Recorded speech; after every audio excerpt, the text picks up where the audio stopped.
Hey guys, Joe Miles here with Osseo Gear. This is the Mission Whitetail podcast. We're going to be doing a deep dive into what it truly takes to kill these mature bucks. We're going to step outside the box and look at the why for gear, tactics, training, and more importantly, the mindset from over 35 years of chasing these magnificent animals all over North America. Thank you for following along and welcome to Mission Whitetail. All right, guys, Mission Whitetail episode number 96. Kris Seymour from Kansas back with us today, and wanted to start off. He's left his seat. He'll be back any second. I had to put my Osseo on. Oh, now you're look at you. Look at you. A lot better. Heck right? yeah! I can't even see you. That's right. All I see is a floating head. Let's talk Kansas tracks flyer buck. Let's start with that. Well, that's all. That journey began 5 years ago. Yeah. Yeah. You got a picture of a 3-year-old. Well, I guess I got a picture of a 3-year-old on your camera. Yep. Or was that up on the top scrape? I don't know. That was on the top scrape. It was. Yep. So we were like, man, that's going to be a giant in a few years. You know, fast forward last year, and that deer started hanging around. And I put one of my buddies from Wyoming to try and shoot him during gun season because he showed up kind of late. And he sat on him for like 8 days, and I think he made an appearance the day he left, and he knew he was. So that's good news for you. It sure was. But we kind of that deer was, you know, he was living there, and that area is just a tougher farm to hunt. People don't understand that. It's mentally tough because it's not a numbers game out there.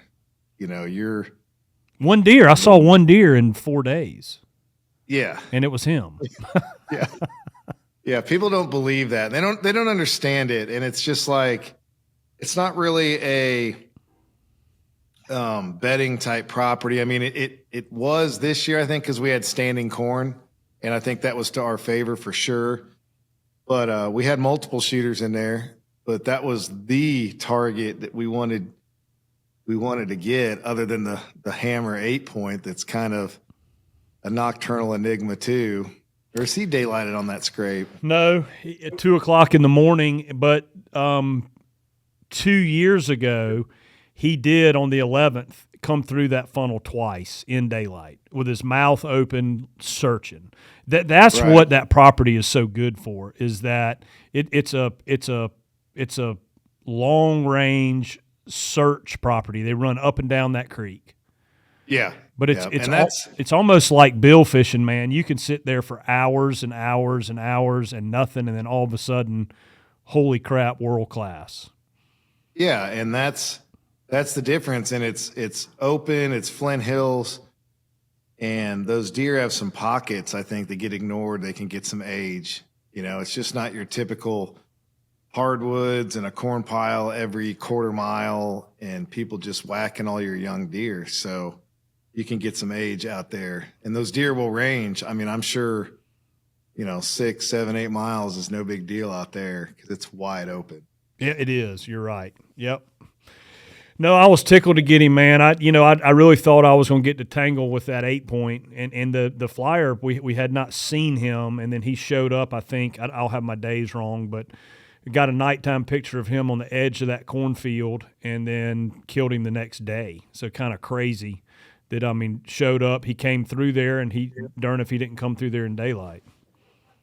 Yeah, and that's the search phase, and that's what you get. You get them looking around, they're not locked up yet, and checking scrapes, and they come to decoys, and, they're looking for a fight. They're testing the waters. They're leaving their core areas. Be interesting to know where his summer area is, because we did have a camera down there in that standing corn in the summer, and we saw a couple of them other bucks, but not him. Not him, yep. But we got him in velvet there before up on that top scrape early. So he's living somewhere near there. Oh yeah. That's right. But that was years ago. Well, tell me Yeah. let's switch gears. Tell me what's happening in the world of Kansas right now. I mean, this is going to air in a week and a half or 2 weeks, but it is the 14th, 15th today, 14th of November. What's happening in Kansas right now? I've been gone since the 2nd. Yeah, it's been a journey, and I did look. You had that deer on the 1st, and killed him on the 2nd. Passed through. Yeah, and killed him on the 2nd. And where the picture was on the 1st, in that standing corn, was a quarter mile away from where you killed him. Yep. So anyway, that was pretty awesome. There has been action early because you showed up, and I believe it was the first cold front, right? It was. That's right. And deer were dying everywhere. Oh, all over Illinois, Ohio, Kansas. Yeah. It was every day another big one. Yeah. So I'm trying to think who else. Oh, so it seemed like definitely the big ones were moving early.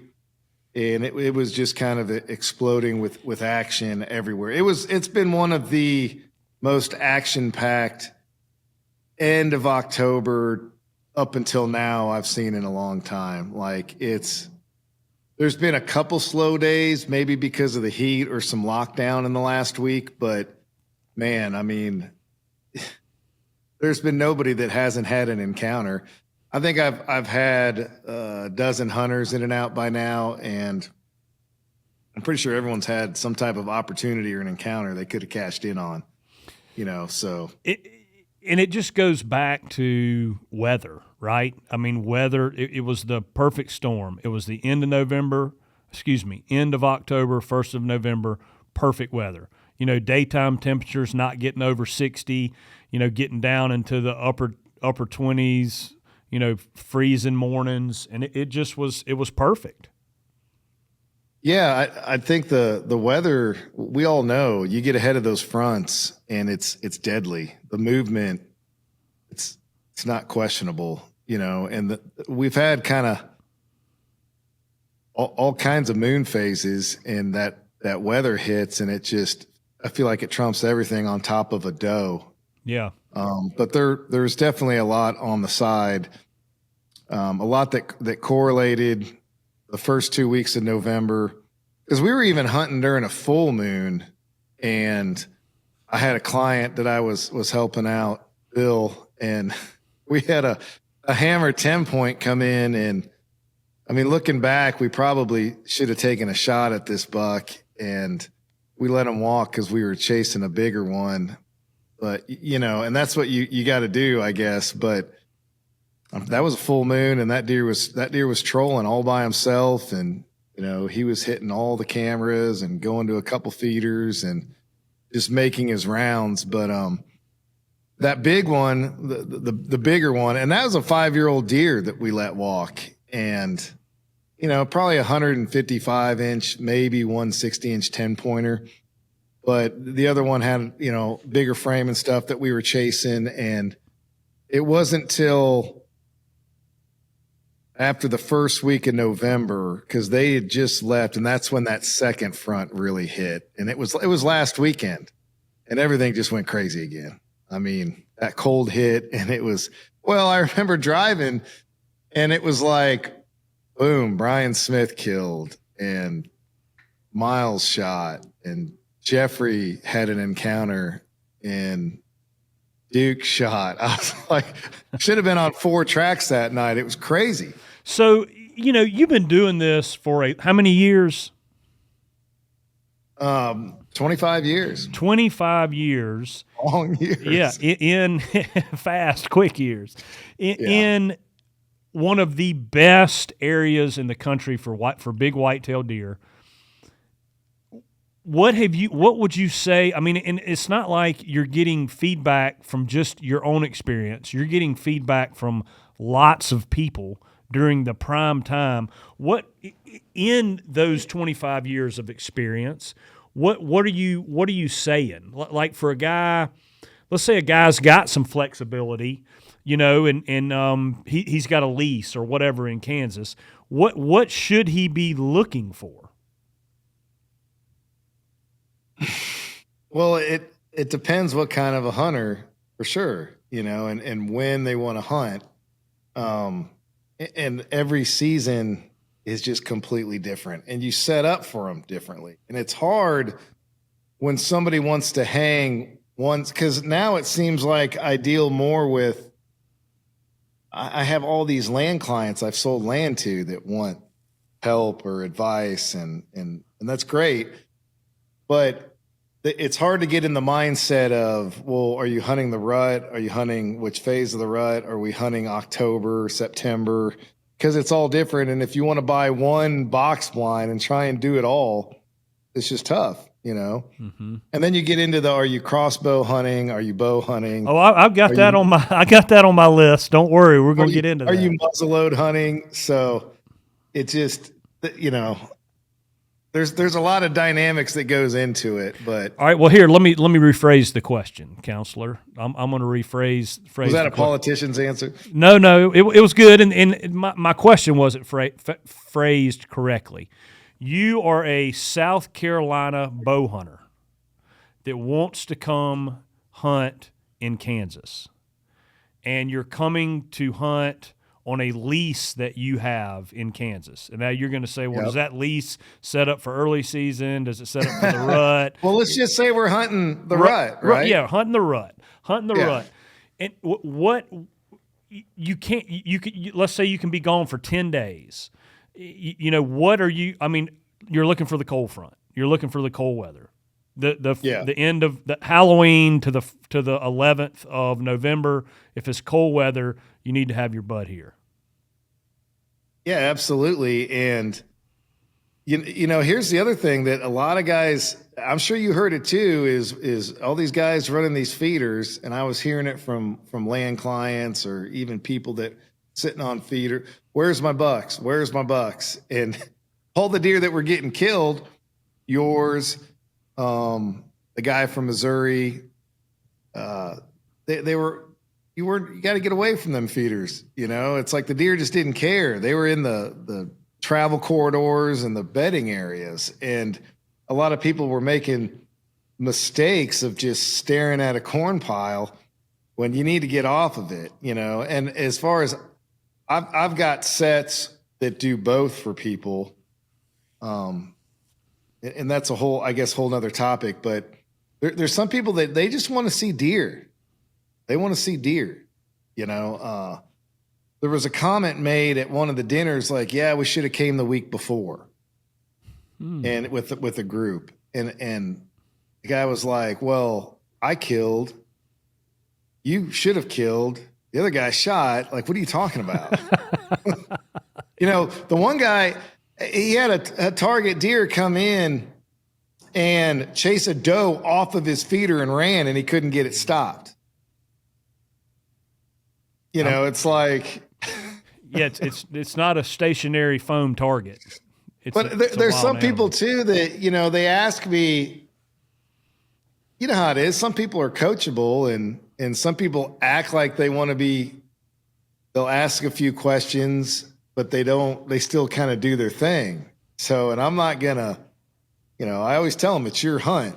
They ask me, what would you do? And I was like, this is what I would do. They're either going to listen or they're not. Well, that's the good thing about how you do things out there.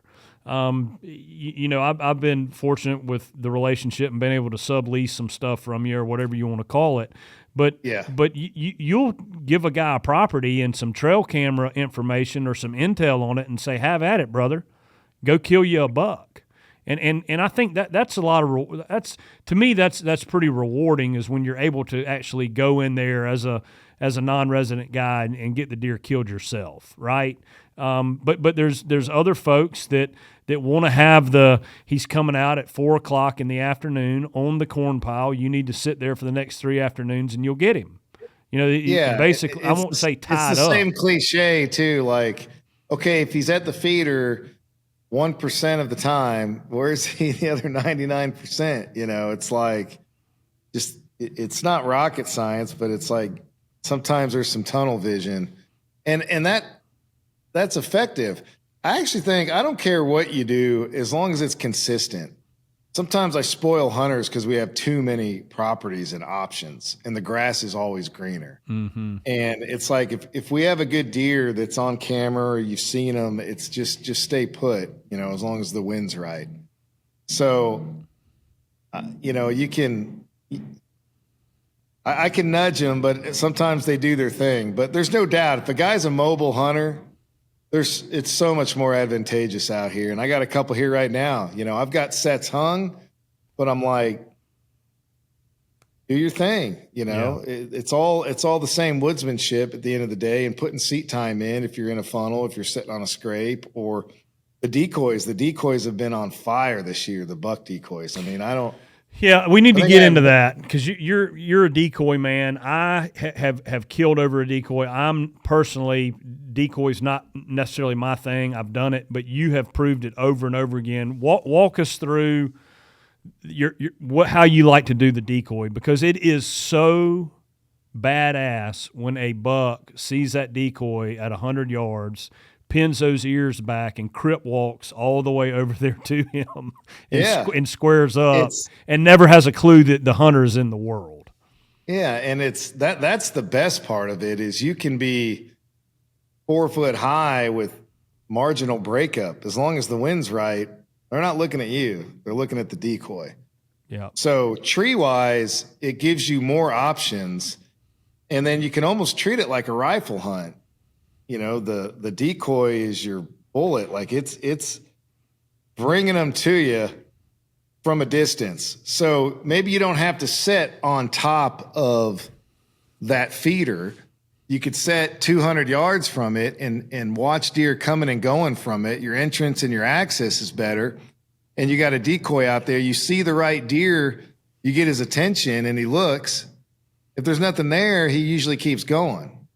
But if he sees a decoy, our deer they love to fight. They just do. They're aggressive and they're busted up, this time of year already. So it's, that's how we use it. It's great to get in, we have a lot of open areas. So if you have a travel corridor between feed and bed where it feels like there's enough space to put a decoy out, and we started using them more like in the woods and stuff, and they just, I don't know, man. They, like I said, they can't resist a fight, so they're coming, and guys use them. From a technical standpoint, like how do you prefer to set them up? Like quartering to you, 15 yards away? Do you put scent on them? Like what is your the perfect storm? Yeah, I mean, I always tell them if the wind's in your face, the wind is blowing through the buck decoy's butt, coming out its mouth and right into your face. Mm-hmm. So that's where you place it, facing you. And we put them out. I put them closer because if a deer does decide to hang up, or if I want to stop them, if they're out there at 25 or 30, I put the decoy at like 15 yards. There's some guys that put it farther because they like to circle in between you and the decoy. They like to get downwind of the decoy. Yeah, but sometimes, I mean, more than often now, they just come right up to it and they smash it or go right up to the butt and smell it. And then they jump back with the scent. I mean, we'll use some Evercalm on them. We'll use, raw, all that stuff to kind of throw them off a little. And mostly they don't just bolt. They might jump back startled, but they stop and they give you an opportunity to shoot. But you might be forced to take a 1/4 shot. Again, that's getting into shot angles and stuff. And I remember, classic example, Ryan had one 3 years ago, an absolute magnum, 175-inch 10-pointer, heavy, coming right into his decoy. And he's like, when it's like a turkey when he's closed, he's done. Here he comes, he's in my window. I could shoot him all day long at 16 yards, quartering to me. I'm going to wait, do the right thing, if you think that's the right thing, and let him get broadside. And then all of a sudden he just, boom, hit the afterburners and was gone. He smelled human. And he's like, I'm never not taking that 1/4 again because he shoots 80 pounds and fixed blades, and he's like, I know I can make that shot. You're the same way, you know. Yeah. I'll shoot 1/4 and 2 in a second. Yeah, for sure. Yeah, it's lethal now with the right setup. So yeah, he got burned. He got burned bad, and so I don't know. I seem to always go in panic mode and just end up filming more than I should, and I almost got burned that morning that I said I'm going to go kill a deer, and I came back. He came in the decoy, knocked it over. I let him come all the way in and knock it over, and he jumped back at 25 yards and stopped, and I shot him. But he could have just bolted too. But you had, of that deer, you had GoPro, trail camera, and main camera. You had 3 different and a Tacticam and a Tacticam on your stabilizer. Yeah, that's right. God, dog, 4 cameras going. The trail cam knocking the decoy over too was really cool. But no, and that's another thing. It's like, again, they lose their mind. So more gadgets. You know, I probably look like a space machine sitting in the tree by myself with all these camera arms and GoPros, and I had a trail cam on a stick and pick, you know, like 5 feet from the decoy. So it's almost comical, but that's the power of the decoy. So they work. They asked me, when did they stop working, or should I start using a doe decoy? And I think you can use them all the way through Thanksgiving. You know, they're still, whenever they're trolling by themselves, and give them a grunt, they look over, or a snort wheeze, and they come check it out. So yeah, decoy's good stuff, man. You've proven it time and time and time again. Yeah. Well, this year, so Brian Smith was in a walnut forest, decoy out, so timber, open timber, kind of mowed timber, and saw a buck tending a doe at 100 yards. And eventually they worked their way to him. They never saw the decoy, and he never called at him. Maybe he gave a few grunts, but finally that doe came up behind him, and as soon as that buck saw that decoy, he's like, who is this, you know, in my bubble, and closed on it, and he made a perfect shot on that buck. So it just, again, it allows you some extra time too. But in Kansas, they work. Now, I've been up in Canada, they don't work. The deer freak out on them. You know, I don't know why or what the difference is, but in Kansas, it's definitely it should be a tool in your bag, I think. Yeah, no, for sure. All right, switching gears a little bit. I was talking to our buddy James Meadows this morning. You know James. He and his dad came out and hunted with you. His dad killed that beautiful 150, 152 incher in South Carolina this year, which is a absolute magnum for our state and for the area that they're in. But he has talked about, you know, it used to be everybody was let the 3-year-olds go, get them to 4. Now, and this is not supposed to be snobbish. I mean, people can shoot whatever they want. They can shoot 2-year-olds, 1-year-olds, does, whatever. But guys that are trying to manage and get to a buck's full growing potential, he has talked about and has worked hard on convincing the guys that are in on his lease with him to get the bucks to 5.5 before you shoot them. Have you seen? I mean, obviously, I like the 5.5, the 6.5, just because the bodies and the buck's got that big neck, and he's just a big, mature animal. But like the flyer buck, for example, he didn't. I mean, I think he was 6.5, maybe 7.5. I'm not sure. But he has not made a huge jump from being a 4.5-year-old. He's basically, you know, I think his beams maybe got a little bit longer, tine length, maybe a little bit more mass, but not much. I would say less than 7 or 8 inches.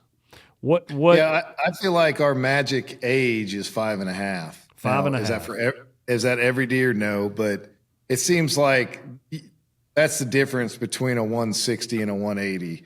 Or a 170 and a 200. It just, again, all the variables, but I don't know. It just seems like that's kind of the deal. In fact, I had some hunters leave. I had a buck show up, and I mean, he's a perfect 10-pointer with a split G1 and their eye guards are like 8 inches tall. He's probably mid 60s. And I would love to go shoot him, but it's like, and I wouldn't blame somebody if they saw that deer and shot him, unless I was seriously like, we're trying to grow this deer. But I feel like that deer next year it'd be 180 plus. So it's personally, and it's not an ego thing. It's like I would rather shoot a 140 inch like what Jeff shot Sperry, like a 5, 6, 7-year-old cull buck than shoot that. He's going to score nice, but oh well. He had potential to be something world class. Yeah. So it's, I'm going to try and protect him, I guess you could say, but it does seem like every time I try and protect a deer, they end up dying, but you never know. But you can't look at it like that. You just gotta say, I'm not going to hunt him, go find a mature one. So, and like I said, I haven't been that mad at him anyway, especially this year. I finally got in a tree this morning and my hunt ended an hour into the hunt with excavator pulling up, getting ready to do some terrace work. And I'm like, really? No. First hunt of the year, basically. And this is what I got to deal with. And now, I knew the guy. Now that rub you just sent me a picture of that do you know that deer or that's something you just found? I just found that rub and I did just get some intel, which took me up there. I was texting some people today, Kris Seymour in the Chamber of Secrets. My Harry Potter reference. Yes. The Chamber of Secrets. No, I had a good deer come through last night and in a notable spot, we won't throw any names around, but Bobby Worthington knows it. Oh, yes. Oh boy. Old Bobby, Adam Hayes, Brian, everybody hunts up there. It's a challenge. We call it the challenge because it's just like the spot you hunted. It's feast or famine. It's cruising. That deer that came through, he might be Gandhi. That was the window. Yep. But, again, I'm just like, well, what hasn't been hunted? It'd be nice to, most of the hunters are gone and I'm going to go chase up there and accept the challenge. Yeah. I just got done. It's 75 degrees, hanging 2 stands. It's not an overthink it. It's a northwest 100-yard funnel of timber creek. Right, right. It's a sit. Get on each side of it. Yeah, north wind, south wind, let it eat. Yeah. Right. Yeah. Yep. That's it. So that's what I'm going to be doing when I can get out. And actually there's a big opening in the middle of the woods there. And I took the old decoy over there and stashed it. So I'm going to try and do a timber thing. So hopefully that, brings them in tight. How many? And I'm 8 feet up in this one tree and the tree goes up and it splits, does like a T shape. So basically I'm sticking out the top of it, but I got another tree next to me, some nice breakup, not high up, but again, I got the decoy. And it's for east winds, but I'm really excited about hunting it. And I walked in there and I saw all that sign in there. And I've been telling a few hunters all, the last 2 weeks, hey, there's too much history up there. If you want to chase a big one, there's always big ones up there, but you might not see a deer for 2 days. Don't freak out. It's a mental game. Doesn't comprehend. Yeah. So nobody went and I'm going and we'll see what happens. And I don't know, but history of the deer, no. History of the rubs, yes. Oh my gosh, yeah. So that was a new rub. That was freakish. And then, but there's another cluster of rubs that I should have had a camera on.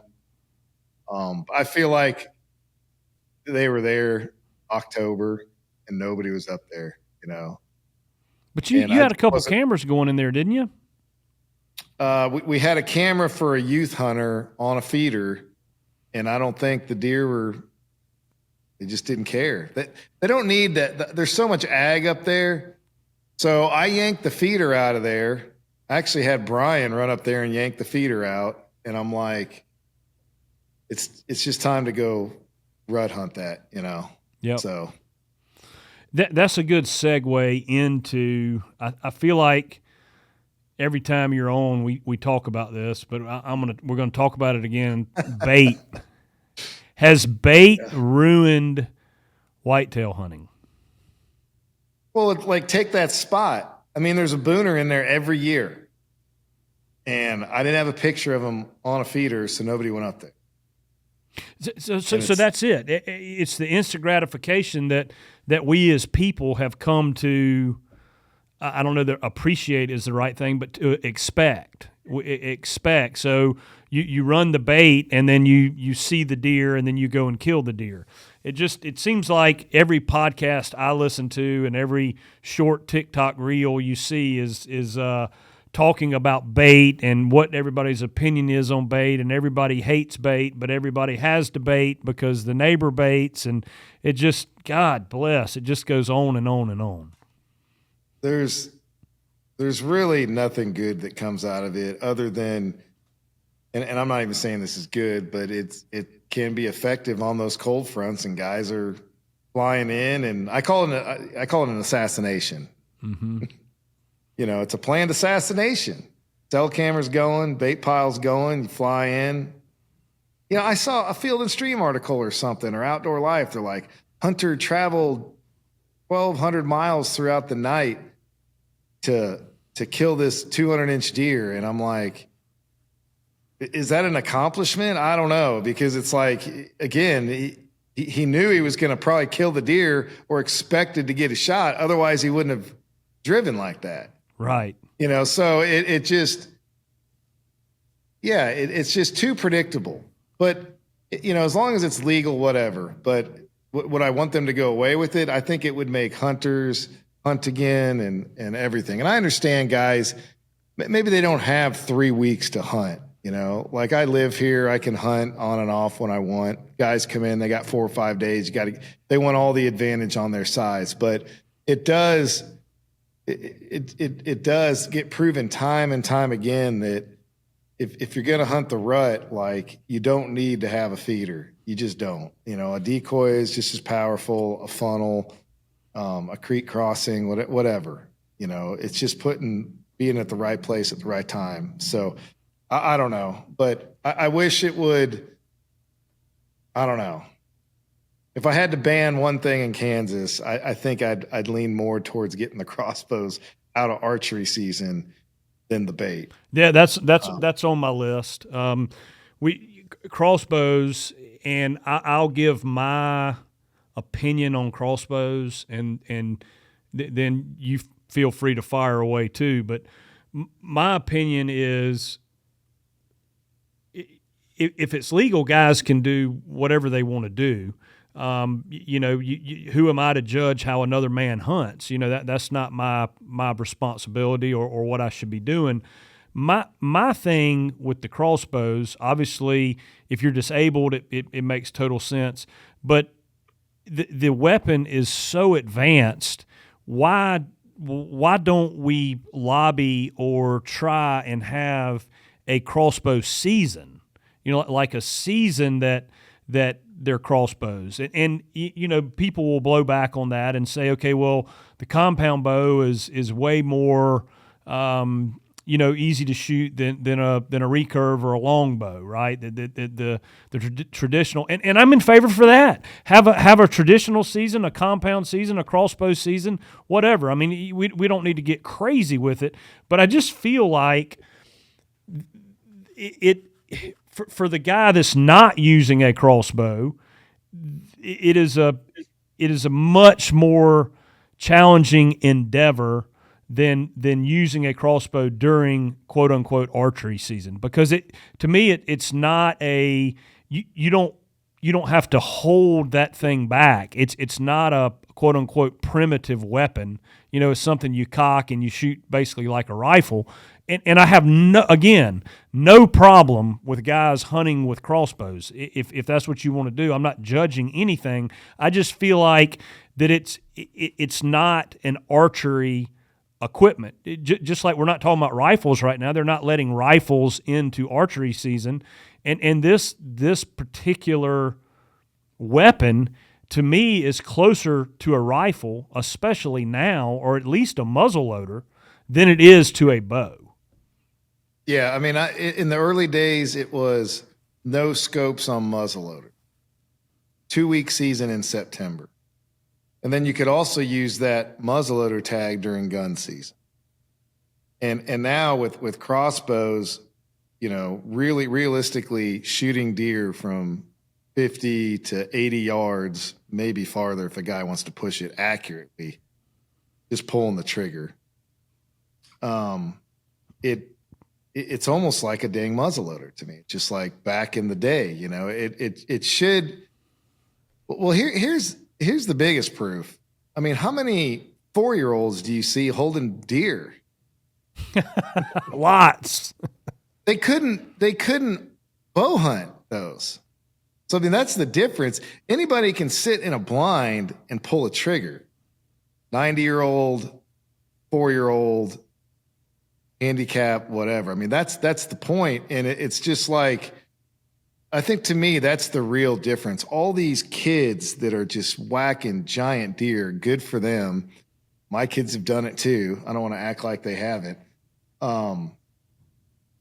They wouldn't be able to do it during archery season without a crossbow. I mean, it's pulling the trigger.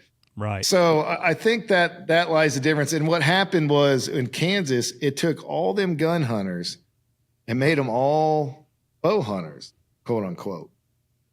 And it's just that much more pressure, like during the rut. And I don't know, these deer don't have a chance. I don't think it can sustain with the technology. And that's leading into another topic with drones and everything else. But the crossbow, yes, it's too advanced. It's a bolt shooter. There's nothing cross about it anymore. They just let it rip, and you can't even see them fly 500 feet per second, and they're just highly accurate. And that's fine if that's a weapon a guy wants to use, like a 300 Win Mag with a Swarovski Z8i with an illuminated reticle where you can shoot literally 700-800 yards, no problem. That's great. I've shot ibex and sheep at over 500 yards, so it was awesome. But I was doing it during rifle season, right? It was an incredible experience. I enjoyed every second of it. I just feel like, and if a guy loves a crossbow, he wants to shoot 500 feet per second. He wants to be able to shoot 60 yards with that weapon. Great, wonderful. Let's just have a season for that type weapon. Yeah, that's what needs to happen. It needs its own season, and they need to get it out of the regular archery season. And it's putting all that pressure. And I know a buddy of mine talked to a game warden down south last year during gun season, and he was like, "Oh, gun season in Kansas these days, it's nothing like it used to be." Because those guys are all archery hunt with crossbows. They've already filled their tag. Yeah, they've made the change. So I wonder what is the counter argument to that, because I like to at least try to be the devil's advocate, and what is, I don't understand the other argument. Would a guy that crossbow hunts wants to have as much season and as much opportunity as he can, would they get bent out of shape if there was a crossbow season that was like from Thanksgiving to December 5th, and then rifle season was after that? I mean, what is that going to freak people out, or would people understand that? Well, it's always hard to go backwards. But they pulled trail cameras off of public. They did. And New Mexico got rid of scopes on muzzleloaders, which was huge. Yep. Going back to iron sights. So it can be done, and it just is like, you just think people would want to protect the future of the herd, and have incredible bucks to hunt. like I said, I don't know how it can stain with the corn piles, the cell cameras, and the crossbows. You know, you even get down there at low light, it just turn the reticle on or whatever. And well, wasn't there some scope that came out that did the ranging for you in the scope too? Yes, or something? And the pin would come up or something. Yeah. Well, like I said, it just made. That's not a primitive weapon. It's not. And they can say compound bows or this and that, but at the end of the day, you still got to practice. You still got to shoot. There's human error involved. Even if it's just 15 pounds, you still have to hold it back. And if that thing gets a whiff of you and locks up behind a tree and stands there for 5 minutes, and you're holding that bow back, that's challenging. I mean, if your crossbow is on a tripod, you can sit there for 2 hours behind the glass and wait for him to go one way or the other. It's like you said, it needs to be moved to gun season or have its own season, maybe a 2-week season in October or something. I don't know, but they need to do something, because it's encouraging too many people to hunt that way, which again, there's nothing wrong with it, but it's a gun hunt. It's pulling the trigger. That's how, I mean, obviously some guys will listen to this that are crossbow hunters and disagree with us, right? They're going to disagree. And let me reiterate, I'm not bashing the weapon or somebody using it. Just like I'm not bashing rifle. I'm not saying, hey, everybody needs to bow hunt. Everybody needs to hunt with a longbow. Everybody needs to hunt with a compound. I'm not saying that. I'm saying if you like that weapon, if you like the crossbow, cool, good for you. If you like the rifle, you hunt during rifle season. There's nothing wrong with that. That's great. Good for you. I'm not judging how anybody hunts. There just needs to be a different season, because it is the modern crossbow is not a primitive weapon. And how that is classified during archery season doesn't make sense to me. Yeah, and the range, like you said, I watch these deer, like I hunt up in Canada. Those deer are on you, and it seems like they know that they'll circle you, they ID you in trees like I've never seen, and they're always in that 40 to 50 yard bubble. That's a challenging shot for an archery hunter on an alert whitetail. It's almost impossible. Yeah, he's dead. And so many, and the deer are shot up there, and I think that's because of it. Since COVID, the number of cell cam sales and crossbows and bait, it's overwhelming. So something's got to give here. And to me, I would start with the crossbows, or the baiting. I mean, one or the other, but it's something. I just don't know how we can keep having good deer when they're making it easier and easier to kill them, and there's guys that are out there that are pushing for, longbow, recurve, no bait, no cell cams, and kudos to them. Personally, I like the trail camera just because I like to interact with my buddies and my son, right? We'll share a cell cam that maybe is on a scrape, and the first thing in the morning I'll get a text, hey, did you see that buck that hit that scrape last night, or what that came through that spot, and that's a lot of fun to be able to share that, but using that tool to same day kill the animal, that doesn't seem quite right to me. Yeah, that's I think the whole 24-hour upload is what it needs to be. Explain that a little bit. That's a very good idea and a very good point. I'm pretty sure Boone and Crockett has a rule, like if you kill a deer on the same day you got a picture of it, there's an asterisk by it or something. They want a 24-hour grace period of when you got intel of that deer. So, or the next day. So, and you can set your cameras to upload a day later, but I don't know. Again, it's illegal for me to use two-way radios to say, hey, a deer's coming, but a cell cam is just fine. It's just weird. That is weird. Go into that. So you're sitting in your truck. There's a guy that's making a stalk on a deer, or he's in his stand. You radio him and say, hey, that buck's up, headed your way. That's illegal. That's illegal. But if he's got 25 cell cameras around his place and he gets a notification on his phone, the buck's up, that's completely legal. Completely legal. Wow. Yeah, what's the difference? I don't know. One's a robot telling you. Changing laws is harder than turning battleships, right? I mean, it's a hard thing to do, but it doesn't mean that the guys shouldn't be, quote unquote, an activist or pushing for that.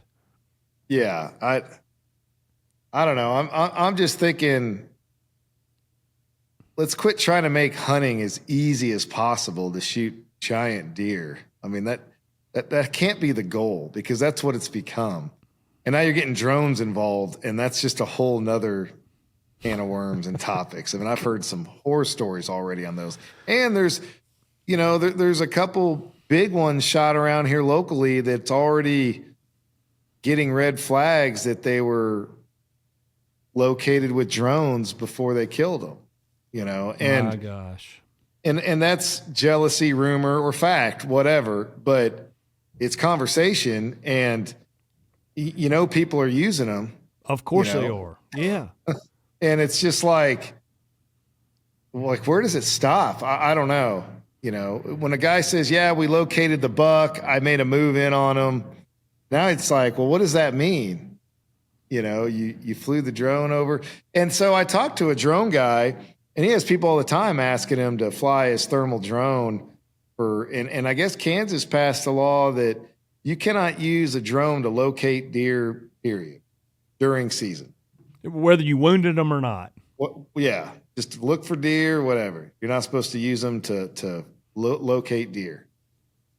So they had to do that because, I mean, it's getting too easy to just fly a drone up in the air and say, oh, this is where they're bedding. And I heard it's gotten to the point where guys will fly the drones, and this is South Carolina stories I'm being told. Guys are flying drones to locate the deer in the morning and then telling their kids, oh, don't waste your time. They're on the other side of the property, so just sleep in. Oh, my gosh. Don't go to your blind tonight. They're over there. Oh, wow. I mean, it's just creating these instant gratification and bad hunting habits. All of it, Yeah, but I'm like you. There's nothing wrong, again, going back, there's nothing wrong with crossbow hunting. It just needs its own season, It's almost, and I don't know where it happened, but, I've just pieced this together in my mind just now, so I need to flesh it out a little bit better, but it's almost like guys have turned whitetail hunting into like an NFL sport, right? Where the win is the kill of the deer, right? That's the Super Bowl is the kill. So you'll do, and it's not like an NFL. It's not like a major league sport. It's more heritage, and we hunted for meat, right? And then it became, you're hunting for a buck, you're hunting for a trophy, and now it's you got to kill as many giant deer as you possibly can to win the sport. Yeah, it's the grip and grin, that's the hate on it, and it's true, and we're all kind of guilty of it. Of course. But to me, the difference is there's always a journey. So, and if you mount a deer, there's a story behind every deer on the wall. That's cliche. And it's just like, what's your story? That's what I tell you. What's your story? You saw him on the camera, you flew in and you drove out there and expected to kill him, and you did over a corn pile. I mean, great, but own that story.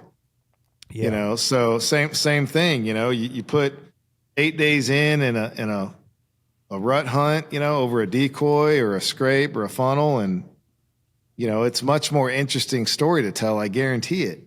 Yeah. The highs and lows. So I don't know. I think people have gotten away from that. They feel like the end goal is the grip and grin, and it's not the journey, and it needs to be more about the journey. Yeah. And that's how it used to be.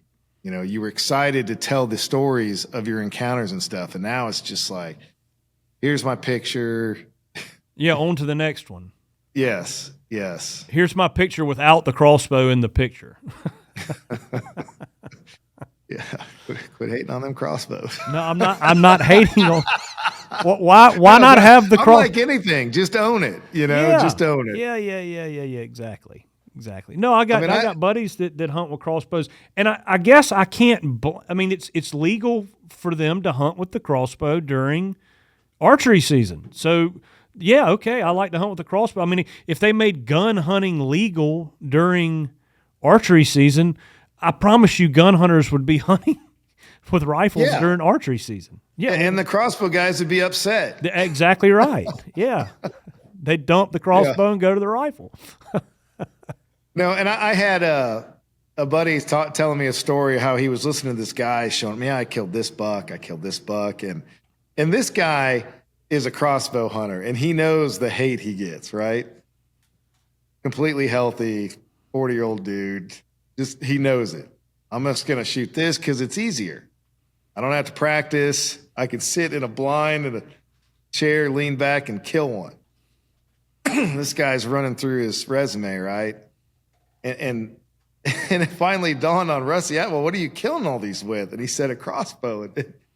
And he said it made him do like I thought you were this big bad bow hunter, and now you're showing me, you're telling me you're killing all these with a crossbow. He's like, for him it was kind of a check, but at least he owns it. So I don't know. To me too, like I said, if you got all these kids that don't even know what they're doing in the blind and they're just putting crosshairs on something, and daddy's like, he's lined up, pull, it just, you couldn't do that with a bow. And I'm circling back to this, but I think that's the difference, and even, we've talked about the box blind culture. Mm-hmm. That's another thing. It just is.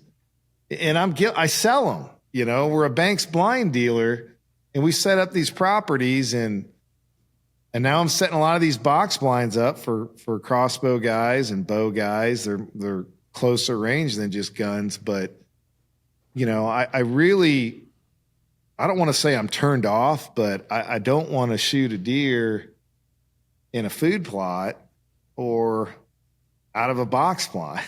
It's just a turn off. It's not bow hunting, it's gun hunting, and I'll get in there during gun season and whatever. It's just a different mentality, but I want to be in a tree. And this box blind culture that we've created now, it's like it's a competition, just like the Joneses keeping up your yard. Man, look at my plot screen that I use to get into my box blind to shoot the deer over the corn pile or in this food plot. And it's just like, it's so predictable hunting now. It's just not really scouting. I mean, I just spent 6 hours out there hanging a couple stands, figuring out how strategically I want to do it, finding the right tree. What's this trail doing? Looking at the sign, like it's September, but it's peak rut, but I'm going to give her heck for the next 10 days. And it's just like so much different of learning the behavior of the animal other than just, I'm in my box blind, he's coming in this food plot, and I'm going to whack him. So, yeah, you're beating him in his house versus creating a fake house to kill him. Yeah, in. It's literally Disneyland. Yeah. And to the point where you build in walls and funnels and cross fences. Yeah. So I don't know. Well, I'm glad we got to vent. What's your plan next 10 days? Like I'm here. I'm hunting in South Carolina. I'm hunting with my recurve again. I'm actually working on hunting with my recurve. Actually shot over one yesterday morning. Yeah, shot over one. Not a big buck, but it was so awesome. I really felt like I was 14 again. I was in a funnel here in South Carolina off the river, 3 scrapes. I'd made 1 mock scrape in there, and this he was a 3-year-old broken. Half his rack was broken, kind of a cully type buck. He came in, hit the first. I got it all on video. Hit the first scrape. Hit the second scrape, came all the way down. He's 14 yards away, working a scrape in front of me, 9:45 in the morning, sun coming through the hardwoods. Just could not have been more beautiful. 38, 40 degrees, and had my recurve, got full draw on him. Thought everything was right, and I released the arrow, and it went about 2 inches over his back, stuck in the ground. He hopped off, had no idea what had happened, looked around, and just ended up meandering off through there. But it was incredible. It was absolutely incredible, and he was not a 190, right? He was he wouldn't have scored probably 100 inches. But to have that experience and have that deer do deer things in a completely natural, his world environment, it was a heck of a lot of fun. Well, that's the other thing. Like when you're hunting around bait or feed or manipulated whatever, the deer act like that. They act different. And it's just nice to hunt them when they're relaxed doing their thing. And, they're just not on edge because of other human elements that you've created. Mm-hmm. But I had the same thing this morning. Like I said, I finally got in a tree that was kind of foggy. I saw a deer cutting across silhouette.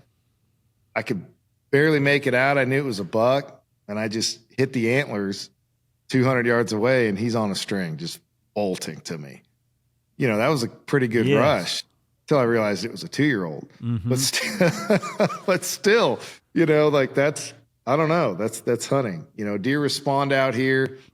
When people come out here to hunt, I almost feel like they're just doing a disservice if they want to sit over feed.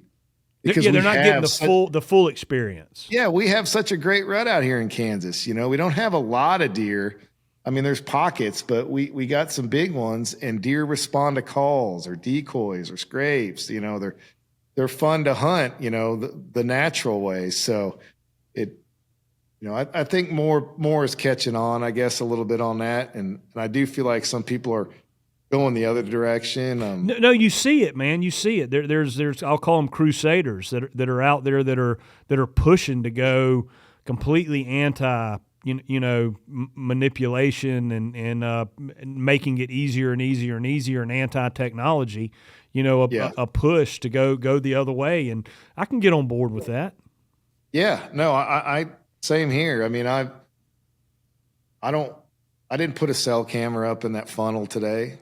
Like, just gonna hunt it. Yeah, I say that, and I've got Mexico and Texas coming up, right? But I go to Oklahoma, and that's how you hunt down there. And that, again, whatever. It's just different traditions in different states and how you hunt them. But all I know is in Kansas, if you want to hunt the rut, you like to hunt the rut, it's like you can get a great experience here and not have to stare at a corn pile. Yeah. No, I'm with you 100%. Well, good, man. Well, good luck the rest of the season. Guys, be outdoors. Check it out. If you're looking for property at all in Kansas, hit Kris up. And if you're looking for a hunt, if you're a guy that wants to go to Kansas for the first time, get his feet wet, and book a hunt. Kris does do outfitting, and he can take care of you there. So if you want more information, you can reach out to him social media, Be Outdoors, or reach out to me, Joe, at ociogear.com, and I can pass everybody over to Kris to talk Kansas. That's it, man. And the land sales are still going strong. Let me know. Little slice of Kansas heaven. Yeah, I'm probably going to get back in the game here soon enough myself. Good. You heard it here first. All right, well, enjoy it too, and we'll be in touch, man, and I'll let you know what these big deer are doing out here. Please do. Appreciate it, buddy. Have a good rest of your season.